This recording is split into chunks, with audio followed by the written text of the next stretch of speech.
Gihimo sa Integrated Waste Management Division, SEMO, ang unang binulan nga awarding alang sa bulan sa Agosto sa search for the most environment-friendly market vendor dito sa Atrium sa Jose Valmayor Jr.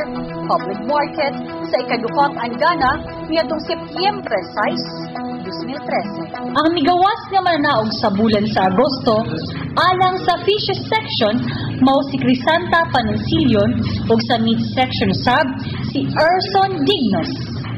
Silang duha gihatagan sa ilang premyo nga napulo ka kilong bugas humay matag usa.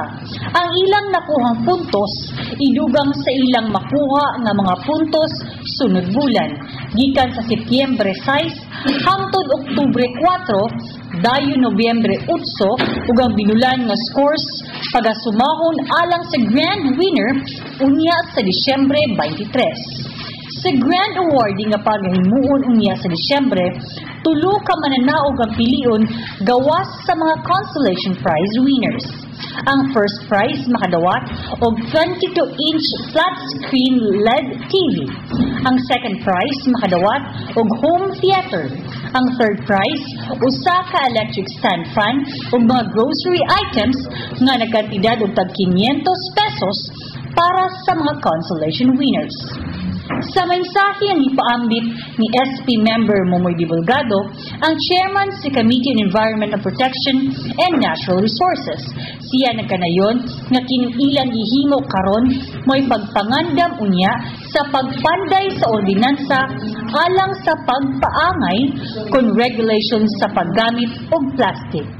Napamatud-an nga plastic dako kayo kalabutan sa pagbaha tungod kay kini dili malata ug maoy mubaras sa gianan sa tubig sa mga kanal o sapa. Apil na niini ang mga chemical na nahiapli sa paghimo sa plastic nga makadaot sa tawo, tanom ug hayop.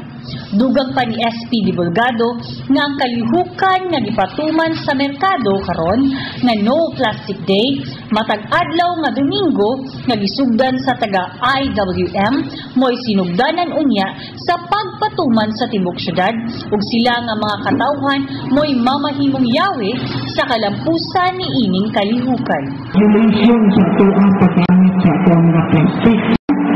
Isa kadlaw sa katilukan para nga makasangyaw ko sa ang mga katawhan ang katuyuan na to sa pagpreserba sa kabaluta ang plastic na po ang kayong kabautan sa ang mga palibot ay malanay, langi ng papel. So, muna siya makaukal ko din ang mga epekto na makadaot ko sa ito ang panlawas. So, 5 ka-evaluators ang nahimong horado sa pag-evaluate sa mga nanindahay sa merkado. Sila si Engineer Magnolia Antonio o Boy Arañez sa buhatan sa City Engineering Department. Maria Anabel Baybados, magtutudlo sa Iliranan Elementary School. Jessie Batusit, Principal sa Pagbatangan Elementary School ug si Arthur Batong-Malaki, Mayit Lumukso, analugumo sa IWM Division sa SEMO.